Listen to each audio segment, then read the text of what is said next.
Boa noite! Bom, vamos começando aqui mais um encontro do programa de conhecimento e autoconhecimento.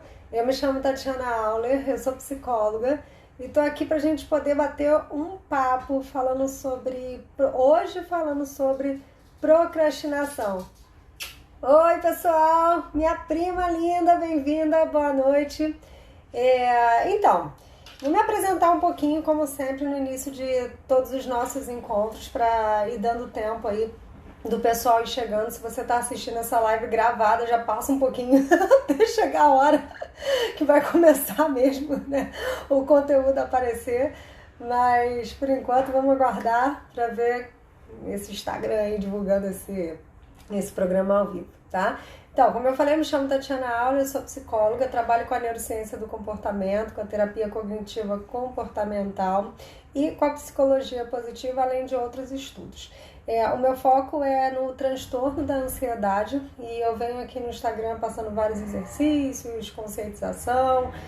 No site também vocês podem encontrar o programa de autoconhecimento Vencendo a Ansiedade, para quem quiser se aprofundar um pouquinho mais, fazer mais exercício e vencer esse desafio. A live passada, a última live que eu fiz foi também sobre esse tema, sobre procrastinação, e algumas pessoas me retornaram perguntando se podia repetir esse tema, e de fato tem muitos conteúdos, né, que a gente pode falar sobre como parar de procrastinar, por exemplo, né, ou por que a gente procrastina. Então eu resolvi aqui fazer um repeteco, tá? E cada vez que a gente repete, a gente encontra novos argumentos, né? Novos pensamentos, então é legal para a gente poder bater esse papo, tá? Então, vamos lá. Em primeiro lugar, quero saber se vocês estão me ouvindo bem, quem tá aí, quem chegou agora, espero que sim. E qualquer coisa, se não estiver ouvindo, vocês me retornem, tá? Que aí eu mudo alguma coisa aqui. Bom, pensando no comportamento da procrastinação e falando um pouquinho sobre ansiedade, né?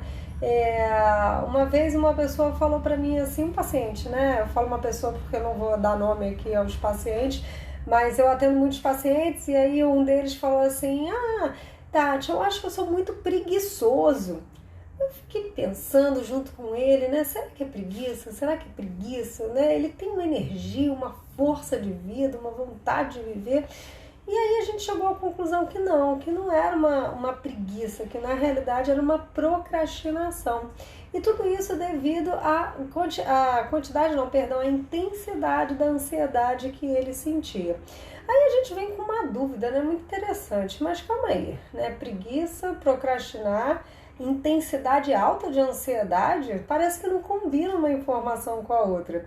Muitas vezes a gente pensa sobre a ansiedade como uma agitação, e de fato ela é uma agitação, mas não necessariamente uma agitação externa, né? Às vezes a gente fica com uma agitação interna, mas não uma agitação externa. Boa noite, pessoal, bem-vindos, vão chegando aí devagarzinho. Então, assim, eu sou ansiosa, né? Imagine você falando isso para você mesmo. Eu sou ansioso, eu sou ansiosa, mas muitas vezes eu me vejo procrastinando, eu me vejo parada, eu me vejo no celular, eu me vejo fazendo algumas coisas que não é a cara de quem é ansioso, eu vou falar assim, né? Às vezes não combina muito bem com quem é ansioso ficar ali parado. Porque a sensação da ansiedade é a sensação do movimento. Mas olha só que interessante, a ansiedade ela também traz um movimento da luta e da fuga, né? Do medo e do ataque. Então, se a gente pensar que a gente tem ali os nossos pensamentos super acelerados, né? Às vezes pensando um monte de coisas ao mesmo tempo, tendo dúvidas, né? Não conseguindo organizar o pensamento, organizar o campo mental. Você imagina, se a gente não tem uma organização mental, a gente não sabe por onde começar, não é verdade? Vamos supor assim, que você entre num espaço que está completamente bagunçado, tá? Um quarto, sei lá, uma casa, né? Tá completamente bagunçado. Aí você começa a olhar, você vê tanta bagunça, que você não consegue nem saber por onde você vai começar a arrumar aquela bagunça. Aí o que você faz? Em vez de abrir a porta e começar a arrumar a bagunça, você fecha, né? E fala assim, ai, não dou conta, depois eu olho para isso. Então, se você pensar assim na sua vida, pensar sobre a sua vida, né? Se você tiver com o pensamento bagunçado, com as emoções fora do lugar, né? As emoções fora do lugar seria assim aquela tempestade emocional, quando você percebe as suas emoções e você não consegue nem nomeá-las, de tão confuso que fica aquilo que você sente. Então imagina, se os seus pensamentos estão desorganizados, tem uma bagunça mental, uma bagunça emocional, o que você vai fazer, né? Muitas vezes a gente acaba não agindo, é como se a gente estivesse abrindo aquela porta do quarto, né, da casa e vendo uma zona. Muitas vezes a gente acaba não agindo, acaba fechando a porta e simplesmente ficando ali sem fazer alguma coisa, sem uma ação. E essa não ação, ela é a famosa procrastinação. Então vou recapitular aqui um pouquinho. Se vocês quiserem fazer alguma pergunta, pode fazer, tá? Eu vou lendo elas à medida que eu vou falando aqui. Quando der, eu vou respondendo. E vou recapitular um pouquinho aqui para o pessoal que chegou agora, tá bom? Então o que eu estou dizendo assim, fazendo uma metáfora, vocês podem imaginar que vocês estão abrindo uma porta que é a porta da sua mente, né? Quando você abre a porta da sua mente, o que você encontra? Está organizada? Imagina como se fosse um cômodo, né, de uma casa, ou uma casa, né? Quando você abre, como é que tá esse espaço? Ele está organizado, está tudo no lugar bonitinho, tem uma ordem, né? Tem uma organização, ou tá tudo bagunçado, tudo fora do lugar, que você olha para aquela zona, você fecha e fala assim, eu não quero lidar com isso. Então imagina, se os seus pensamentos eles estão completamente bagunçados, vai ser mais difícil de você saber por onde começar a organizar a sua vida. E provavelmente vai acabar caindo no lugar do eu não quero ter que lidar com isso. Eu não quero ter que lidar com isso é o movimento da fuga, como eu estava falando sobre as duas possibilidades da ansiedade, né? E daí a gente vai destrinchando e vai encontrando um monte de outras possibilidades. Mas essas duas são bem básicas, né? A fuga ou a luta, né? Então, se eu olho para esse movimento e penso, nossa, tá muito difícil, muito desafiador, eu simplesmente saio, eu me retiro, ou seja, eu acabo tendo uma sensação de que é tão difícil ter que lidar com aquilo que eu não lido, eu simplesmente vou embora. E quando a gente pensa em procrastinação, o que a gente está fazendo é evitando o desconforto a partir de prazeres imediatos, né? Aí você pode pensar assim, poxa, Tati, mas eu fico muito angustiado na realidade quando eu procrastino. E é verdade, né? Porque a gente procrastina por aquele prazerzinho imediato, mas não necessariamente a gente tem um prazer a longo prazo, porque a nossa consciência pesa. A consciência, ela diz assim, você não tinha que estar fazendo isso agora, você não tinha que estar no celular, você não tinha que estar, sei lá, assistindo uma série, você não tinha que estar de bobeira agora, você tinha que estar fazendo aquela tal obrigação. E aí você não está fazendo a tal obrigação ou aquilo que você deveria fazer porque aquilo te dá trabalho, aquilo demanda esforço, demanda uma dedicação emocional, né? Demanda tempo, né? Demanda, às vezes, um espaço interno onde você não está afim de se dedicar naquele momento porque não vai te gerar prazer. Pode até ser que te gere um prazer a longo prazo, mas a curto prazo não gera. Então a gente tem essa dificuldade, né, de ir em direção a construções na nossa vida que não vão gerar prazeres imediatos, pelo contrário, né, vão gerar só prazeres a longo prazo, mas que de certa forma, mesmo com prazer a longo prazo, como tem esforço ali no movimento, a gente abre mão e acaba não fazendo, né? Então pensa quantas coisas na sua vida, tá? Você sabe que no final o resultado vai ser muito bom. Vou dar um exemplo bem didático aqui, mas eu acho que muitas pessoas acabam fazendo isso, vivendo isso. Exercício e dieta, né? Não necessariamente um com o outro, tá? Mas são duas, como é que eu posso dizer? Uma é uma atividade, o outro é um comprometimento. Os dois têm comprometimento, mas uma é uma atividade física e o outro uma restrição alimentar. Os dois têm uma proposta de um objetivo, né, de uma saúde física, mas ela não vem de imediato, né? Você vai lá, vai para uma academia, vai fazer seu esporte, aquilo cansa, é cansativo, você tem que levantar peso, tá. Aí quando você volta para casa, se você foi um único dia, você vai falar assim, tá tudo bem, tô igual, né? Eu tô exausto, mas tô igual. E a dieta, a mesma coisa. Se você faz uma dieta por um dia, né, ela não vai adiantar absolutamente nada. Você no dia seguinte vai estar provavelmente bem parecido. Pode estar com umas gramas a menos, mas vai estar bem parecido do que um dia anterior. Então, o que eu estou querendo dizer com isso? O que demora para vir o resultado e que requer esforço no meio do caminho, a gente tende a deixar para depois.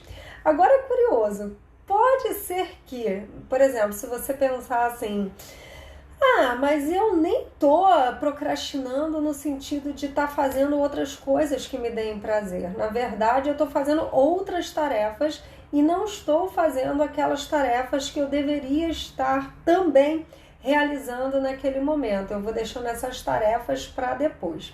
Tá, tarefa com tarefa, né? Assim, obrigação com obrigação. Não é porque é uma obrigação que não deixa de dar prazer imediato. Vamos supor, se você tem 5 boletos para pagar, tá? 5 contas para pagar, né?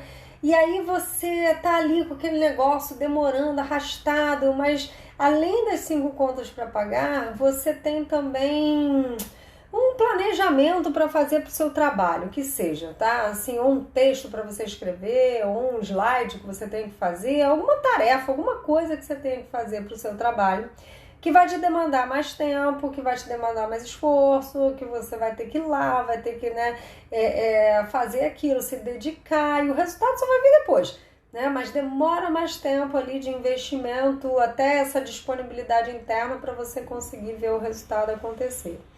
Então, voltando aos boletos, você vê os boletos e você vê essas outras tarefas. Os boletos você resolve em 20 minutos, a outra tarefa você vai resolver em 3 horas, que seja. Não estou nem colocando dias, tá? Estou falando 3 horas, às vezes até 1h30, né? Você senta ali e resolve. Como os boletos, de certa forma, eles não vão te dar um certo trabalho, né? Eles vão, enfim, é uma coisa mais simples de se fazer. Provavelmente você vai pegar, vai fazer aquela tarefinha chata ali, né, naquele momento, mas automaticamente quando você liberar... Opa, os cachorros latindo aqui.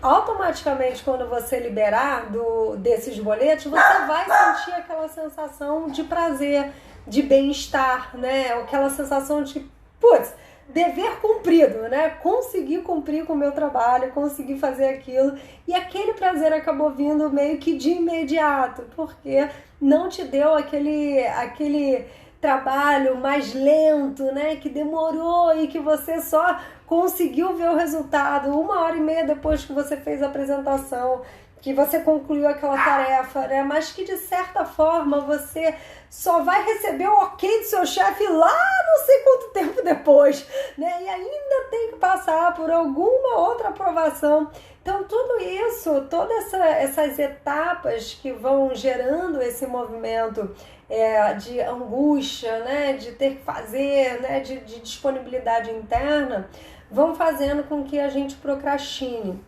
E aí eu te faço um convite, né?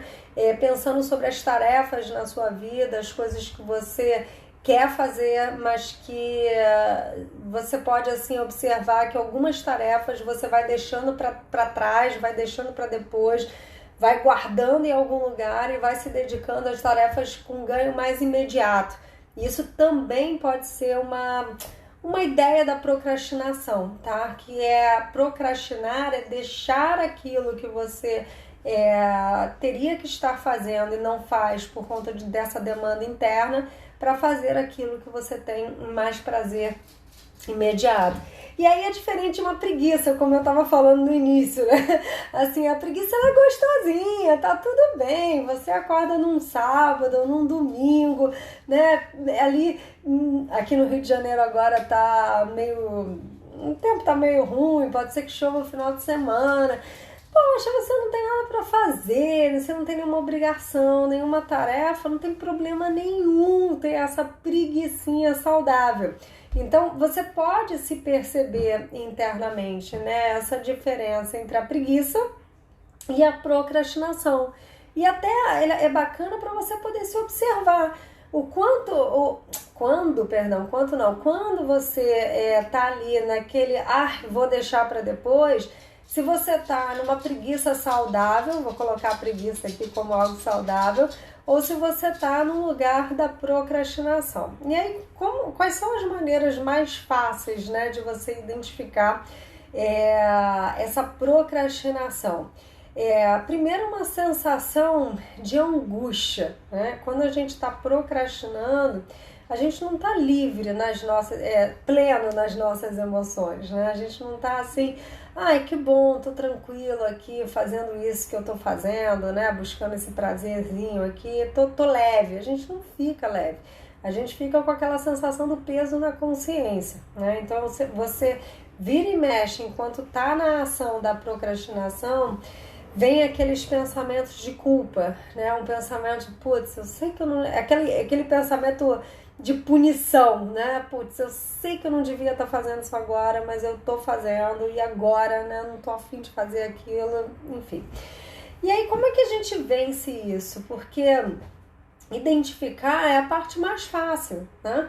Eu acho que identificar é fácil, eu acho que a gente sabe identificar, não sei se vocês concordam comigo, mas eu acho que a gente meio que sabe identificar quando a gente está procrastinando do que quando a gente está com preguiça e, de fato, quando a gente tem que fazer alguma coisa que a gente não está fazendo. Eu acho que a gente sabe, né? Mais difícil é fazer essa mudança acontecer, né? Ou seja, difícil é você se dar conta disso e fazer o giro, né? Do tipo, não vou procrastinar, vou fazer o que eu tenho que fazer, né? Porque eu não vou me boicotar e tudo mais, e vamos lá, vamos fazer o que tem que ser feito e ponto. E como é que a gente pode transformar esse pensamento, esse comportamento? E é interessante porque quando eu falo de transformar pensamento / comportamento, a gente tem que entender o nosso fundo emocional e se conscientizar do fundo emocional. Eu falo sobre a ansiedade, e a ansiedade tem a ver com medo, né? Angústia, né? E tudo mais, mas às vezes a gente pode estar triste, às vezes a gente pode, sei lá, estar numa outra emoção qualquer que atrapalhe a nossa ação, né? Acaba fazendo com que a gente não se concentre no que a gente tem que fazer, não tenha foco, não consiga estar estável emocionalmente para cumprir com as tais tarefas, né? E não consiga dar esse sentido, né? Ou seja, fazer um movimento para dar um sentido ali naquele dia e fazer o que tem que ser feito. Lembra no início / meio da nossa conversa até agora, que eu dei o exemplo do quarto, né? Quando você entra num quarto, você abre a porta, ele tá uma casa, vamos supor, e ela tá completamente bagunçada, você não sabe nem por onde começar. Então, se a sua vida, no sentido das suas tarefas, das suas organizações, dos seus objetivos, daquilo que você tem que fazer, daquilo que você quer fazer, porque tem o que a gente tem que fazer, que suas obrigações, não só do mundo adulto, porque criança também tem, mas assim, somos adultos aqui falando, né? Então são as obrigações do mundo do adulto que a gente tem que fazer, não tem prazer na tarefa, na ação, né? É uma obrigação do mundo do adulto. Mas tem aqueles desejos que a gente quer ter na nossa vida, uma besteira, às vezes a gente quer deixar o nosso guarda-roupa arrumado, né? Assim, não vai ter prazer na hora que tá arrumando. Eu não tenho, pelo menos, eu não sei se você tem. Pelo contrário, dá uma dor nas costas arrumar aquele negócio. Mas depois que acaba, que você vê tudo arrumadinho, já melhora, né? Você já sente prazer no final. Então, se você não tem aí uma organização na sua vida, se está tudo bagunçado, como o exemplo do cômodo bagunçado, vai ser muito difícil de você saber por onde começar e provavelmente você não vai conseguir dar esse primeiro passo, né? Que é assim, cara, eu vou começar por aqui, né? Porque esse lugar aqui que eu posso começar vai ser melhor, porque depois eu vou para esse. É o caminho que a gente tem que construir para saber o que a gente tem que fazer. Então, uma vida organizada. Tem um exercício que eu passo em terapia para os meus pacientes, que é a lista do sinal, né? O vermelho, o amarelo e o verde. Então, você faz essa lista. Vermelho é o que você não pode deixar de fazer, que está na fila, assim, na frente. Sabe aquele paciente grave que entra na frente de todo mundo, né? Que o médico tem que atender ele, porque se ele não atender ele, já era. Então, vai ser ele que ele vai ter que dar atenção. Então, o vermelho, você vai fazer uma lista de tudo que é urgente. O amarelo é aquele urgente menos urgente, né? Do que o vermelho. Ok, eu tenho que dar atenção para isso, mas isso daqui... até que pode esperar um pouquinho, né? Se eu deixar um prato desse cair, tudo bem, né? Não vai dar um problema tão grande ou criar algum transtorno, desastre na vida. E o verde são coisas que você quer fazer, mas não necessariamente você tem uma certa obrigação de fazer aquilo num curto prazo, né? Então a gente tem um longo prazo que você pode deixar para esse verde. Vou dar um exemplo, tá? Eu queria fazer uma limpeza no meu sofá, contratar aquelas empresas, né, para fazer uma limpeza no meu sofá, e eu tenho a minha máquina de lavar para consertar, tá? A máquina de lavar tá no vermelho, porque se não tiver a máquina de lavar, ferrou, né? Agora, a limpeza do sofá tá no verde, porque tudo bem, não tá tão sujo assim, né? Tá, até porque tem 3 cachorros, eu tô sempre limpando. Tá tudo certo, né? Assim, pode ser daqui a até um mês, não vai ter problema. Mas a máquina de lavar não. Então, em vez de ligar, quando você olha, quando você tem as suas tarefas organizadas em algum lugar, em um único lugar, né? Isso é importante. Em vez de ir lá e ligar para o sofá, né? Por cara do sofá, eu já vou ligar para o cara da máquina de lavar. E por que eu consigo fazer isso? Né? Eu estou falando uma coisa muito básica aqui para vocês encaixarem na vida de vocês, né? Por que eu consigo fazer essa distinção da importância, da prioridade? Porque está tudo organizado numa lista, né? Essa lista, isso precisa estar organizado.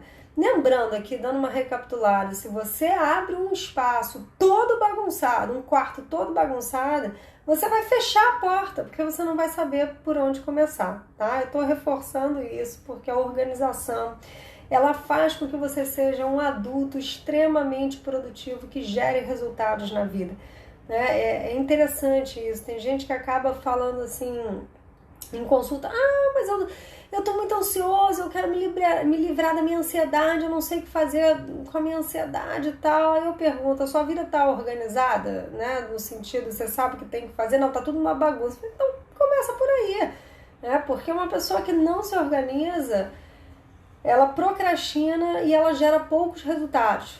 Provavelmente, ou demora para poder gerar esses resultados valorosos, né? Que ela olha no final e fala assim, que bom, fui produtiva, fiz isso, fiz aquilo. Tá? Então, beleza, você foi, organizou a sua lista toda, você já sabe o que tem que fazer, você já sabe das emergências, o que é tarefa de longo prazo, médio prazo e curto prazo. Curto prazo no vermelho, médio prazo no amarelo e longo prazo no verde. Ok, né? Você organizou a sua lista, mas ainda assim, você se sente muito ansioso, você sente que, de certa forma, os seus pensamentos não estão organizados e eles acabam meio que te boicotando, vamos dizer assim, né? E fazendo aquele auto-boicote. Aí vamos ao gerenciamento do pensamento, que é uma partezinha difícil da nossa vida, mas a gente precisa treinar. Tá? É treinamento. Tem uma técnica que é muito boa, que se chama Mindfulness. Não sei se vocês já ouviram falar, Mas é essa ginástica para o cérebro, né? Quando a gente começa a treinar o nosso pensamento para a gente conseguir ter o domínio sobre aquilo que a gente pensa e, a partir desse domínio, direcionar o nosso comportamento.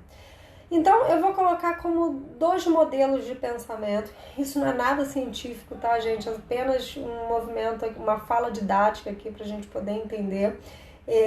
Que é o pensamento mais racional e um pensamento emocional, né? O pensamento emocional, ele vai surgindo a partir daquilo que você está sentindo naquele momento.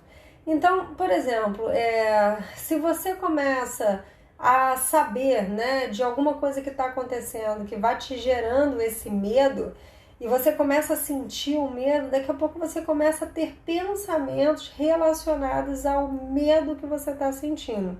Pensamentos relacionados à tristeza que você está sentindo, pensamentos relacionados à sua ansiedade. São pensamentos que vão traduzindo e dando sentido para as suas emoções. Eles não são ruins, tá? Pelo contrário, é bom a gente saber o que a gente está pensando, traduzindo, refletir, né, fazer essa reflexão a partir das emoções. Mas muitas vezes a gente fica num lugar do pensamento que não tem sentido nenhum, sabe? É um pensamento que vai indo, né, para lugar nenhum, e você não tem um objetivo naquele raciocínio, você não chega a nenhuma conclusão, você simplesmente deixa o pensamento correr solto para algum lugar que você nem sabe qual é, né? E aí você está pensando aquela historinha e não está consciente do seu pensamento. Então, quando você não está consciente do seu pensamento, você está ali, né, produzindo emoções e pensando, não quero fazer isso aqui, sei lá, pensando qualquer coisa, sem estar consciente desse pensamento, o que vai acontecer é a história do quarto bagunçado. Provavelmente você vai se perder nesses pensamentos e não vai conseguir ter a ação que você precisa naquele momento para te gerar resultados, né? Aí vamos entrar aqui numa ideia de um pensamento mais racional, né? Um pensamento onde você sai desse sequestro emocional que fala sobre essas emoções mais desafiadoras quando elas estão intensas. Agora, tem gente que me pergunta assim, Tati, eu não queria mais sentir a ansiedade, eu não queria mais sentir, né, uma tristeza. Eu falo, gente, não tem como não sentir, né, porque faz parte. O nosso cérebro, ele tem aí a produção da nossa química emocional, e a ansiedade, ela não é uma emoção ruim, né? Pode ser que a intensidade dela, um volume muito grande, a gente até sinta ela de uma forma tão desconfortável que a gente entenda que ela é ruim, mas ela tem uma função super importante na nossa vida, que é de gerar esse movimento e também de nos proteger das ameaças, né? Dos perigos que a gente pode perceber na nossa vida. Tanto que quem tem uma ansiedade muito forte acaba ficando num pensamento com base nos medos. E se acontecer isso? E se acontecer aquilo? Eu não vou saber o que fazer. Ai, meu Deus, pode dar errado. Excesso de controle, né? Esse comportamento da ansiedade, ele aumenta muito quando a pessoa sente que ela está perdendo o controle da situação. Ela saiu da mão dela o controle. Aumenta a ansiedade, aumenta os pensamentos relacionados a esse fundo emocional, que é o que a gente fala sobre o pensamento interpretando aquela emoção, né, que está surgindo ali naquele momento. E nesse momento a gente deixa a nossa razão, o nosso pensamento consciente, vamos dizer assim, né, de lado. É como se a gente desligasse ali uma chavinha e acabasse agindo só a partir daquilo que a gente está sentindo. E é aí que a gente se perde, né? É aí que a gente não consegue ter o foco naquilo que é necessário de se fazer naquele momento. Então, indo para um pensamento, eu vou chamar de consciente, onde seria uma razão, né? A razão seria, que eu estou trazendo aqui para vocês, seria uma possibilidade de você ter um gerente interno, sabe? Assim, aprender a gerenciar os seus pensamentos a partir de uma observação consciente daquilo que você está pensando. Então, é interessante, né? Quando a gente está falando das nossas listas, de tudo aquilo que a gente precisa fazer, né? De entender um pouco mais como que a gente pode fazer para focar, não procrastinar. E aí a gente está falando do nosso pensamento, de como funcionam os pensamentos e ter a consciência sobre aquilo que a gente pensa. Aí eu vou falar algo particular. Eu acho interessante quando a gente dá um exemplo pessoal, né, porque é mais fácil do outro entender. No lugar que eu moro hoje em dia, dentro de um condomínio bem seguro, e quando eu moro no Rio de Janeiro, né, então quando eu estava passando na rua, acostumada a morar num outro bairro, eu estava passando na rua e meu pensamento estava assim, e se vier alguém, e se alguém me assaltar, e eu tenho que tomar cuidado, tenho que botar o celular no bolso, só pensamentos relacionados a perigo, né? E aí eu observei, eu parei por um segundo, né? Falei assim, nossa, tô me sentindo ansiosa, o que eu tô pensando? E eu me perguntei, né? Me questionei, o que eu tô pensando? Falei, gente, eu tô pensando sobre assalto, por quê? Porque eu morava num lugar que eu tinha que me preocupar. E aqui eu tenho que me preocupar? Não, aqui eu posso me preocupar 5%, tá tudo bem, né? Na rua que eu estava andando naquele momento. Então qual é a função desse pensamento agora? A função dele é me proteger, mas ele é necessário agora, nesse momento? Não, ele não é necessário, ele não cabe nesse momento. Então se ele não cabe, ok, não vou mais pensar sobre isso.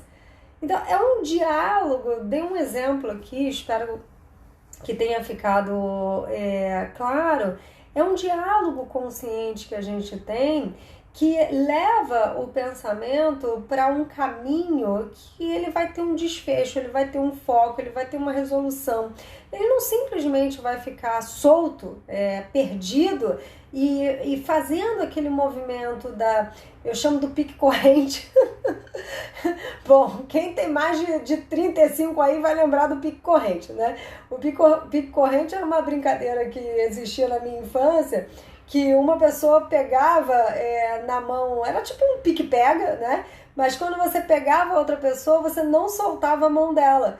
E aí você saía correndo, pegava outro, daqui a pouco tinha um monte de criança, assim, de mãos dadas, uma pegando a outra. Por que eu chamo esses pensamentos de pique corrente?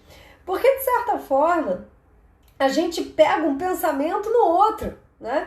A gente tem um mapa mental aqui na nossa mente, no nosso cérebro, que quando você abre uma portinha, danos, né? Você abre uma porta com aquela informação, você vai entrar naquele espaço e se você não souber sair dele, provavelmente você vai ser engolido, né? Por tanto pensamento e vai pegar um pensamento no outro. O exemplo que eu dei aqui foi o exemplo do assalto, do medo do assalto, né? Eu moro numa cidade grande, enfim, no Rio de Janeiro. E eu tava andando na rua e olha só o pensamento. Ai, meu Deus, e se me assaltarem? Isso é um pensamento, né? O que eu vou fazer? Outro pensamento. Eu tenho que guardar meu celular. Outro pensamento. Mas e se vierem de moto aqui? Outro pensamento. Eu não tenho pra onde correr. Outro pensamento. É pensamento pique corrente.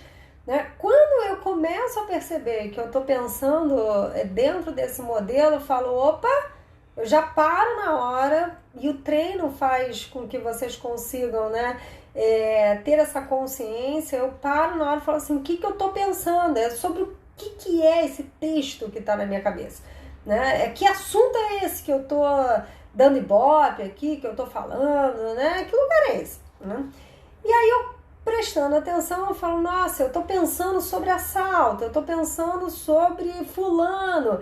Aí é um convite a vocês repararem quantas vezes vocês não criam discussões internas com outras pessoas na mente de vocês.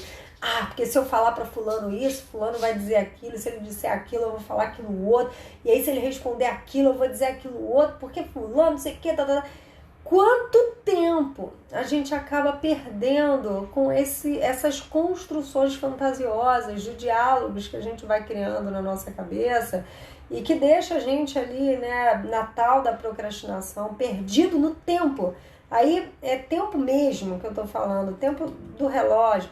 A gente fica perdido no tempo e não consegue ali focar, né, naquilo que é essencial naquele momento, naquilo que a gente de fato tem que fazer, né? Então, ter consciência. A gente está falando aqui sobre a procrastinação, sobre a observação dos pensamentos, para quem chegou depois, né? Sobre o pensamento que está ali relacionado a um fundo emocional, que a gente está traduzindo um fundo emocional. Esse pensamento, por exemplo, do assalto, que eu estou dando um exemplo aqui, ele tem a ver com um pensamento que está interpretando a minha emoção.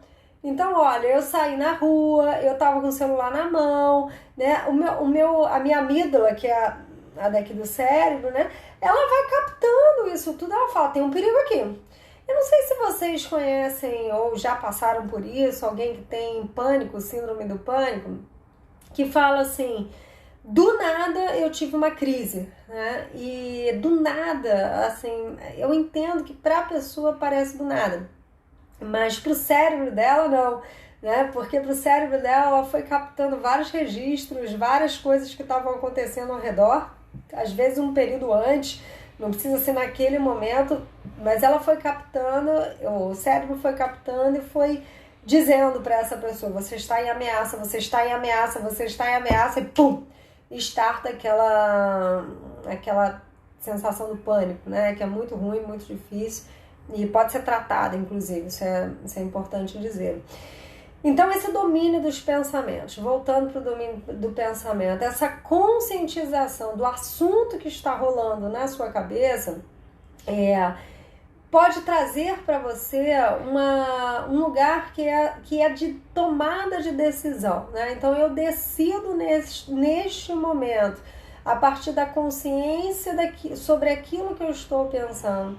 Se esse pensamento ele é útil nesse momento, ou ele é inútil. Não que o pensamento seja inútil no sentido literal, aquele pensamento é inútil. Não, às vezes o pensamento ele é útil, mas não para aquele momento. Né? Ele é útil para um outro momento. Por exemplo, pegando esse didático aí esse exemplo, né, bem didático do assalto, se eu estivesse na Zona Sul, ou no Zona Norte, falando, enfim, é o que tá me vindo na cabeça aqui. Se eu estivesse fora desse condomínio que eu tô, provavelmente o pensamento toma cuidado, você vai ser assaltado, ele seria muito útil. Mas se eu não estou naquela cena, se eu não estou naquele lugar, esse pensamento não é útil naquele momento, ele é inútil, né? Então, se a gente tem essa consciência de que sobre aquilo que você está pensando, você pode organizar melhor os seus pensamentos e direcionar eles para para um assunto que vai ser mais produtivo para você. Ah, Tati, mas eu não tô com saco, né, para ficar pensando sobre isso, aquilo, outro, porque provavelmente a sua emoção ela vai estar desestruturada, vamos dizer assim. Quando a gente pergunta para uma pessoa assim, o que você está sentindo agora? E eu vou perguntar para vocês aí, o que vocês estão sentindo agora, né? Nesse momento, agora, o que vocês estão sentindo, né? Emocionalmente, quando vocês fazem, e esse é um exercício do Mindfulness, né? Que é da checagem emocional, é muito bom e importante se fazer isso. Agora, nesse momento, quando você checa as suas emoções, o que você está sentindo, né? Como você está sentindo? Você está se sentindo bem? Você está se sentindo ok? Você está se sentindo tenso? Está se sentindo ansioso? Está triste? Está angustiado? Como que você está se sentindo nesse momento? Vocês podem até colocar aí em números, se não quiser falar sobre a emoção. Por exemplo, assim, de 0 a 10, né? 10 seria eu estou muito desconfortável, e 0 seria tô ok, né? 0 é tô ok. E 10 é assim, tô, né? Subindo pelas paredes aqui, emocionalmente falando, né? Pra não ter um duplo sentido, mas tô aqui, né? Assim, muito desconfortável emocionalmente, não tô aguentando, tô muito ansioso, tô muito triste, tô com muita raiva e tal, e 10, né? Seria uma intensidade muito alta. E aí, por que eu tô falando isso? Porque quando a gente diz, alguém pergunta, como é que você está se sentindo? E a gente responde, tô bem, tô nada, né? Assim, tô ok, tô tranquilo.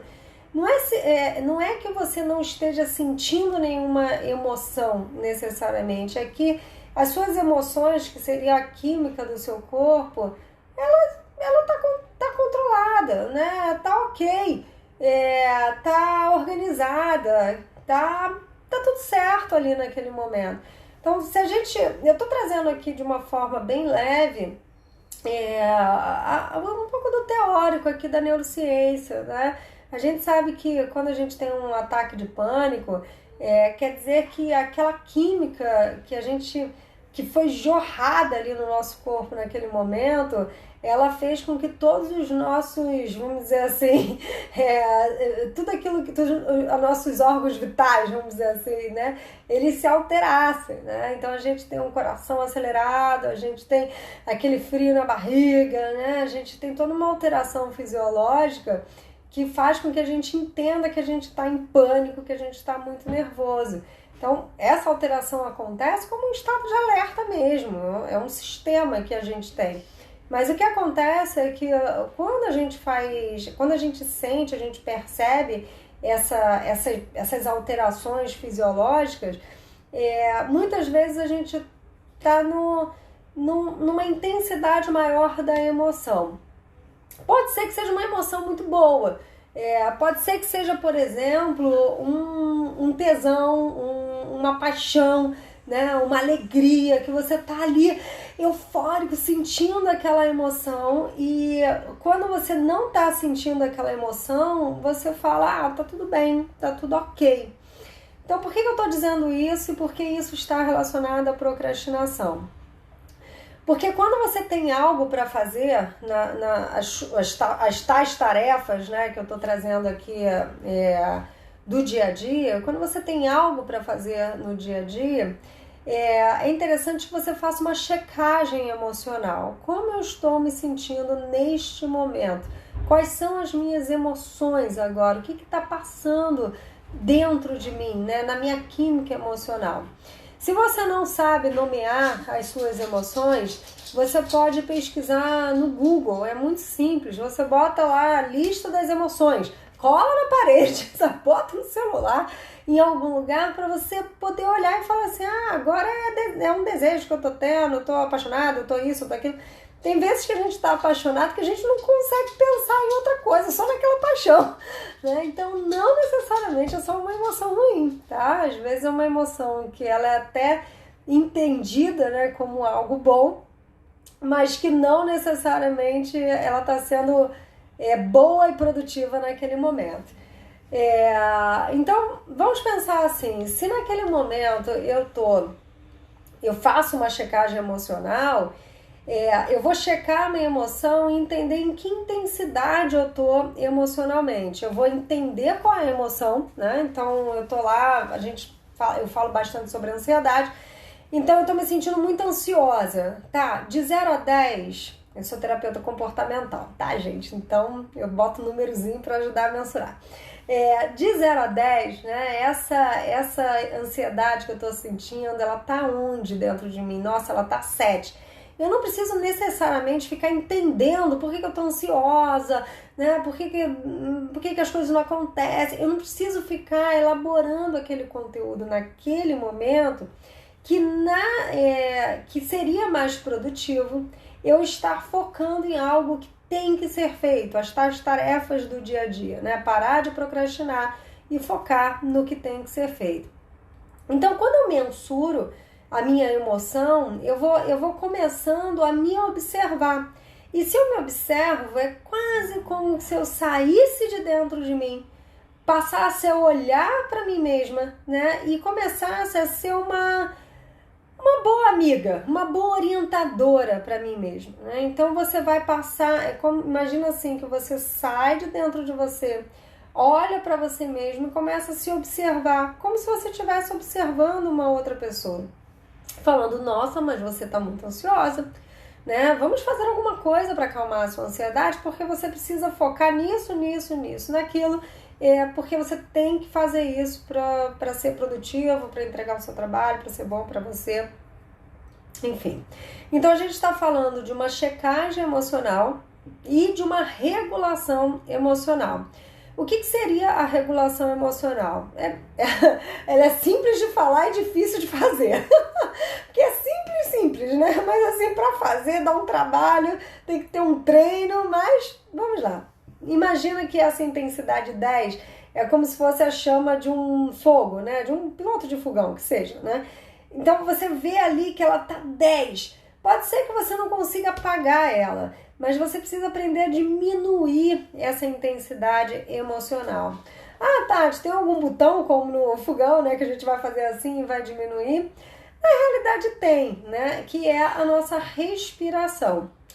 É muito questionável essa questão da respiração para quem se sente ansioso, para quem está com uma intensidade alta, né, da emoção, com um fluxo de pensamento muito acelerado, porque é comum as pessoas que estão nesse lugar falarem assim, não, mas isso não vai adiantar, porque imagina, o pensamento ele é muito concreto, e a sensação do corpo físico ela é muito concreta para a pessoa, né? Eu tô sentindo isso, é concreto, tá me perturbando, eu tô sentindo no meu corpo físico, como que a respiração ela vai me acalmar, né?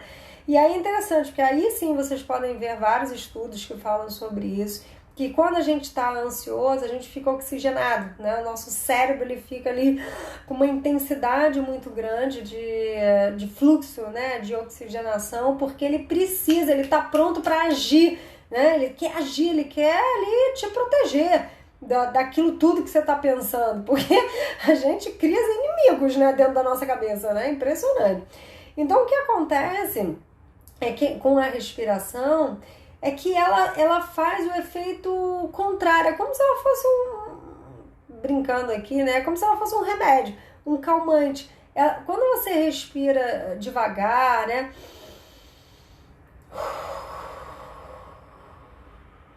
Você vai perceber que você vai acalmando. Agora, os pensamentos que estão ali super acelerados, eles vão diminuindo o fluxo também. Só que não é mágica, né, gente? É treino. É importante dizer isso. Hoje em dia, e aí eu falo isso de um lugar, de uma pessoa que faz terapia há muitos anos, que já fiz diversos workshops, medito, assim, enfim, eu diria assim que eu já estou bem treinada. Ainda tem que treinar muito mais, porque sempre tem aquelas situações que ainda pegam, mas hoje em dia me ajudou muito a fazer essas técnicas, colocar em prática no meu dia a dia essas técnicas, né?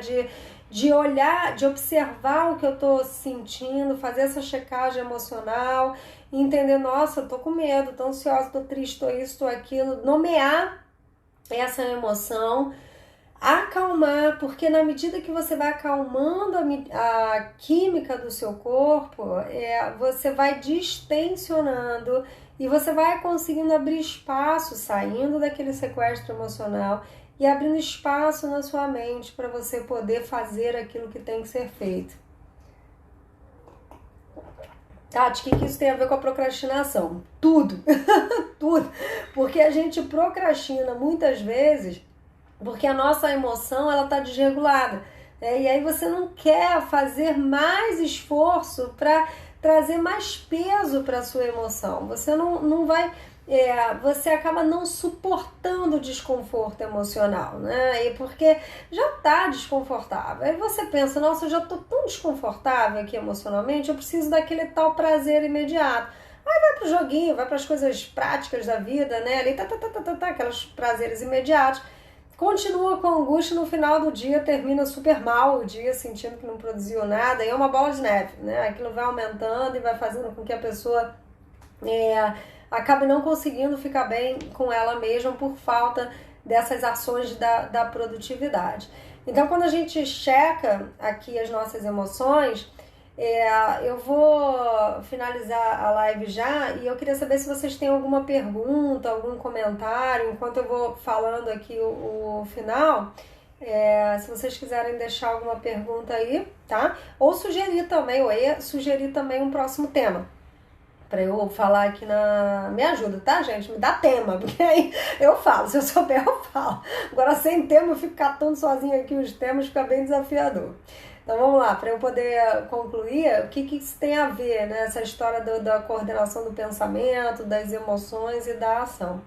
você passa a ser mais dono de você mesmo. Em vez de você sentir que você vai sendo levado pela vida, pelos pensamentos, pelas emoções, e os dias vão passando um atrás do outro, né? E você não vai sabendo ali muito bem o que você está fazendo, você perdeu as rédeas da sua vida.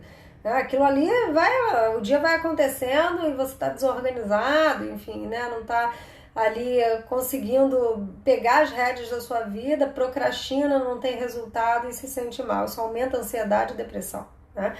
Então, quando você checa as suas emoções, quando você observa os seus pensamentos, quando você pode entender a intensidade da sua emoção, respirar, regular essa emoção, quando você pode compreender a qualidade dos seus pensamentos e dentro dessa qualidade determinar se aquele pensamento é útil para aquele momento ou inútil para aquele momento, tá? É mais fácil de você pegar aquilo que é bom para você e direcionar. E se não está bom o pensamento, que você pode deixar ele guardadinho para pegá-lo no momento que ele seja útil. E aí tá sempre com aquela listinha na mão, né? Aquela lista das prioridades, a organização. Uma dica que eu vou dar, que eu acabei falando da lista, eu ia falar sobre isso e deixei passar, vocês colocarem na lista, recapitulando aqui, né? A lista é vermelho, amarelo e verde. Né? Verde, longo prazo, tarefas de longo prazo, não tem uma urgência, uma emergência. Amarelo, palestra de curto... Palestra. Tô aqui pensando na palestra. Tarefas de curto prazo. Sexta-feira, essa hora, o cérebro já tá assim, já tá doido. Tarefas de curto prazo de médio prazo e o vermelho de curto prazo. Vamos lá. Verde de longo prazo, amarelo de médio prazo e vermelho de curto prazo. Dentro dessa organização, você pode também colocar o tempo de cada tarefa. Isso é muito bom, isso me ajuda assim muito. Vocês não têm noção. Às vezes o paciente fala assim, porque eu acabo atendendo o dia inteiro, tem um paciente atrás do outro, e é muito interessante porque eu tenho minha tarefinha aqui do lado, e às vezes o paciente fala assim, Tati, vou atrasar 10 minutos. Na hora, eu pego o meu caderninho e tem ali do lado 10M, né? Assim, 10 minutos que eu levo, por exemplo, pra, sei lá, entrar numa conta minha, pagar uma conta, sei lá, qualquer coisa, né? Ligar pro cara da máquina de lavar louça, de lavar roupa, que eu tenho que ligar 10 minutos, beleza, eu pego isso, escolho essa tarefa de 10 minutos, que é o tempo que eu tenho, e torno esse tempo útil, né? Em vez de inútil. Como os pensamentos podem ser úteis, né? Ou inúteis, né? E a gente tem que observar isso, o que eu estou pensando agora é útil nesse momento ou inútil? Se for inútil, calma aí, o que eu estou fazendo comigo? Né? Estou aqui pensando coisas inúteis, olhando coisas inúteis, no final das contas eu me senti mal. Então por que eu estou fazendo isso? Né? Transformar num pensamento útil. Então, anotar aí o tempo, né, da tarefa também ajuda. E uma outra dica de organização é vocês anotarem pelo menos para 3 dias, aliás, só por 3 dias, as tarefas que vocês podem fazer. Não colocar muito longa, não, assim, numa agenda, porque às vezes muito longa a gente perde noção do tempo, o dia vai acontecendo, a gente acaba não conseguindo realizar certas tarefas e aquilo vai embolando tudo. Então você pode ter essa lista das tarefas e pode ter na sua agenda algumas tarefas que você passe para lá para poder te ajudar. Tati, tudo bem, entendi tudo isso, mas ainda assim, será que, né, eu vou conseguir, no momento que eu tô ali querendo fazer as coisas, mais procrastinando, será que eu vou conseguir? Olha, não tem outra palavra que eu possa dizer para vocês que não seja a palavra esforço. Você vai precisar se esforçar para sair da zona de conforto, né? Então, por exemplo, se você está deitado no sofá, mexendo no celular, eu falo celular porque de fato é o que as pessoas acabam mais fazendo na procrastinação, né? E Netflix, enfim, né? Séries e tudo mais. Se você tá ali naquele lugar e você começa a perceber que você tá procrastinando, sai da cena, vai te ajudar. Sai da cena, levanta, sabe? Levanta, vai tomar um banho, vai lavar o rosto, vai beber uma água, assim. Normalmente banho ou lavar o rosto dá uma acordada, né? Vai, sai da cena, sai desse lugar que você tá, vai dar uma andada pela casa, assim, se espreguiça, sabe? Se espreguiça em pé, tá? Porque deitado na cama, ficar deitado. Mas se espreguiça, toma uma decisão, você vai precisar fazer esforço. O nosso cérebro, ele não quer se esforçar. Ele é um preguiçoso, o cérebro é um preguiçoso. Ele adora inventar um problema, né? Se não tem problema, ele inventa. E além dele adorar inventar problema, ele não quer resolver, porque ele é preguiçoso, não olha o problema. Isso, de fato, assim, é um super boicote. Não é só o meu cérebro ou o seu cérebro, sabe? De todo mundo é assim. Então é importante que você vença esse lugar né, dessa procrastinação com a palavra esforço. E traga essa consciência para você mesmo, né? Eu sei que eu vou ter que me esforçar, mexer meu corpo, né? Caminhar, sentar a bunda no computador, ou fazer isso, ou fazer aquilo, ou tirar a mão do celular. Assim, o que estiver te atrapalhando naquele momento, eu sei que eu vou ter que me esforçar para conseguir ter o resultado que eu quero. Porque se eu não me esforçar, eu não vou conseguir ter o resultado que eu quero, né? Então, é uma vida de adulto. A gente depende, né, da gente mesmo para poder progredir na vida, e muito desse movimento que a gente faz, dos resultados que a gente tem a ver com esforço. Tem um vídeo, muito bom, a Carol colocou, oi Carol! Carol colocou, ser menos infantil de só fazer o que gosta, é verdade, a criança só quer fazer o que gosta, né? O adulto, não, o adulto sabe que tem que fazer o que não gosta para conseguir lá na frente o que gosta. Tem um vídeo, gente, vocês podem procurar no YouTube, que é do Cortrella, o Sérgio Cortrella, vocês devem conhecer ele, é super famoso, um grande professor, admiro muito ele, que se chama Vaca Não Dá Leite. Eu vou deixar aqui eu não vou explicar o vídeo não, até porque eu já estou no final do meu tempo aqui da live e o Instagram vai me derrubar daqui a pouquinho, vai me derrubar, que horror, né? Tenho 3 minutinhos. Eu vou deixar essa dica para vocês, tá? O filme do Cortrella, Vaca Não Dá Leite. Se vocês puderem, assim que terminar a live agora, e eu já quero agradecer a vocês por terem participado, foi muito legal, eu gosto de estar aqui com vocês, vou tentar manter esse horário de sexta-feira, pode ser que alguma sexta-feira eu não consiga, mas eu quero tentar manter sempre com um tema aqui pra gente poder falar um pouquinho sobre ansiedade, emoções, autoconhecimento, enfim, e seria bom vocês sugerirem temas também. E a gente falou sobre a procrastinação, como mudar o comportamento, e eu finalizei com essa palavrinha esforço, né? Então, pegando aí a ideia dessa palavra esforço, eu quero indicar para vocês, eu acho que seria muito bom se vocês finalizassem essa live e assistissem, tem 7 minutos o vídeo dele, se chama Vaca Não Dá Leite, tá? Tá no YouTube, é gratuito, enfim, é fácil de pegar. Eu acho que vai contextualizar, principalmente pela palavra dele, né? Esse assunto, esse tema que a gente trouxe aqui hoje, tá bom? Ufa, falei pra caramba, hein, gente? Olha, uma ótima noite. A gente tá aqui numa sexta-feira, tem gente que pode assistir depois essa live.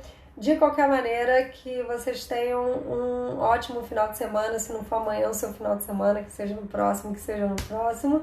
E eu quero agradecer, obrigado, Jonathan, Ceci, eu acho que também, pessoal que ficou aqui até agora. Um beijo, obrigada, minha prima linda. Andréia também, obrigada, querida, obrigada. Um beijo, sugiram os temas e a gente se vê, espero que na sexta que vem, tá bom? Beijo, vou deixar gravada a live para quem quiser assistir do início.